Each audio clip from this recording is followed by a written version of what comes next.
mustache is painted on, just like Charlie Chaplin did.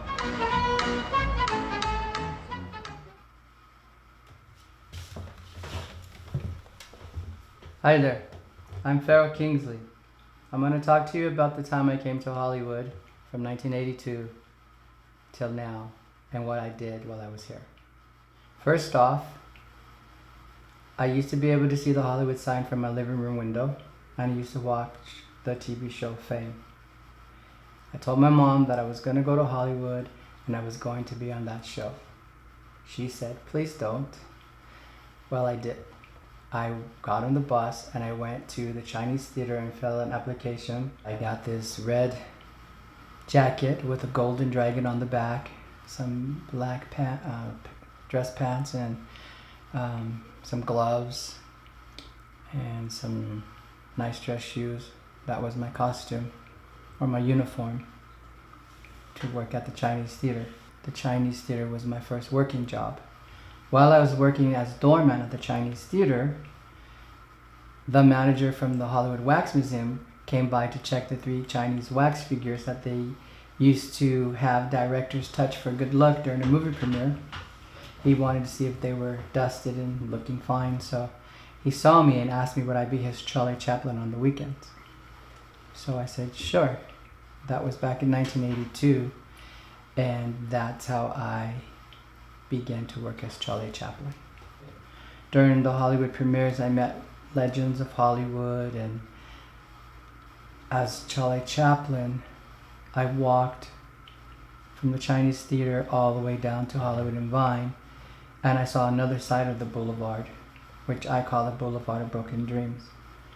And I saw runaway kids, basically saw the down and out people who came to Hollywood. Maybe they had dreams of being in the music industry or being actors or dancers, but didn't happen for them, and they became homeless. Many of them got on drugs. As Charlie Chaplin, I saw all that. I saw all the drug deals that were going down on the boulevard, and it was a whole other side of Hollywood.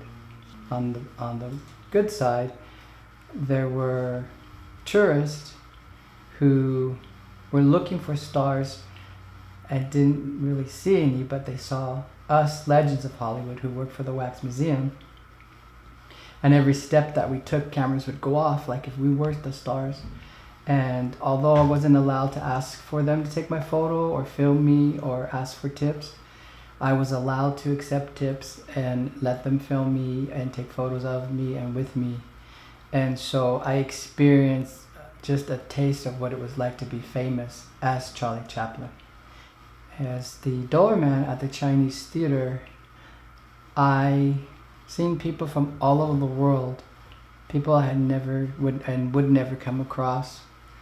And that was very educational for me, because I learned that people basically are the same all over the place. They may have different beliefs or different walks of life, but basically we're not all that different. Especially the people on the boulevard who were there long before the superheroes landed in the 90s. These people I'm talking about maybe didn't have it all up on top. They maybe had been a little mentally ill. The Chinese theater asked me to keep those people off of the courtyard. I would invite them to take photos with me and get to talking to them to find out a little bit about them. And there were quite a few. There was General Hershey Bar. He dressed up like a general. He would pass out flyers saying that Ronald Reagan invited everyone to a barbecue. And then it said real big, nuclear war, don't go. Then there was Dorothy. She was the button lady. And I believe she was an informant for the cops, because she was always talking to them. And like myself, I'm sure she saw all the drug deals that went down and all the other things that were going on the boulevard. But she didn't really talk to, other than the cops, she didn't talk to anybody. But she did talk to me. And she said that she had met her husband during the Korean War, and they were to meet at Hollywood Boulevard, and he went away to the war. They had a baby who grew up to be a doctor, and he would come to get his mother off the street because apparently she had a house, but she wanted to be on the boulevard because she was looking for her husband, his father. And she used to jump up in front of the theater on the sidewalk, up in the air, and ring some little bells, and she would do this little dance. It was very magical. I don't know how she stood up in the air that long to do the dance, but she did. And there was also Angeline who would come park her little pink Corvette in front of the Chinese theater, and people would get autographs from her and take photos with her. She had billboards all over the place, and she was famous for not being really famous. She made her own image, which became really iconic. She wasn't in big movies. She later on got some little parts in some films.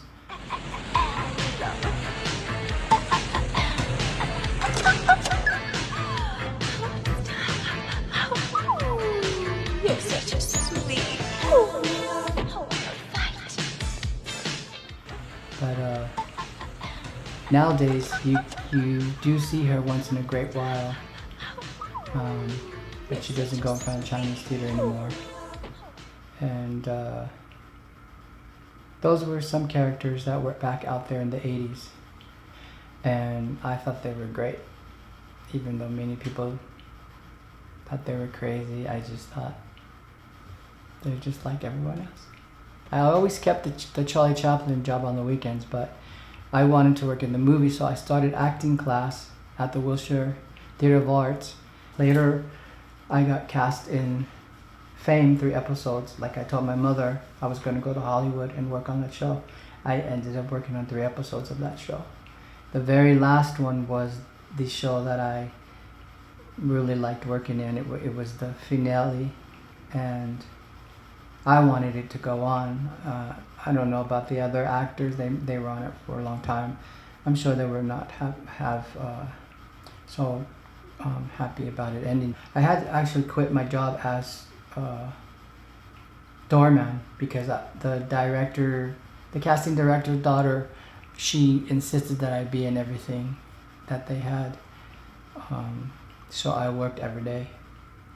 And I worked all the way from 1986 to 1990 in different films and different TV shows. One film that was really fun working in was called Spaceballs. I just had a small part. In fact, you just see me as a green spot in the film, but I was dressed as Robin Hood type character, like a Renaissance sort of look. For the film, I remember going to Warner Brothers to get fitted, and as I was standing there in my boxer shorts, this little trolley car came through. People started taking photos of me, and the wardrobe guy came with the clothes, and then I said they were taking photos of me in my boxers, and he says, "Welcome to Hollywood." He says, "There's no privacy here." That was in 1990. And I stopped working in the movies then, and I started doing other things. I went different detour to, I ended up having like 5 jobs at that time.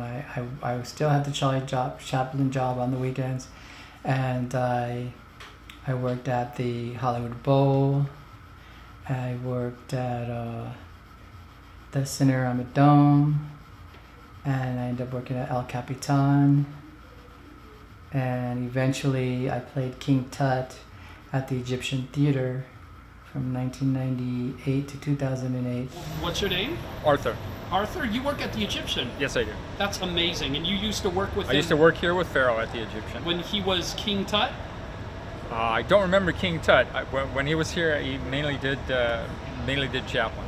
Well, thanks to you, I was King Tut. Was that thanks to me?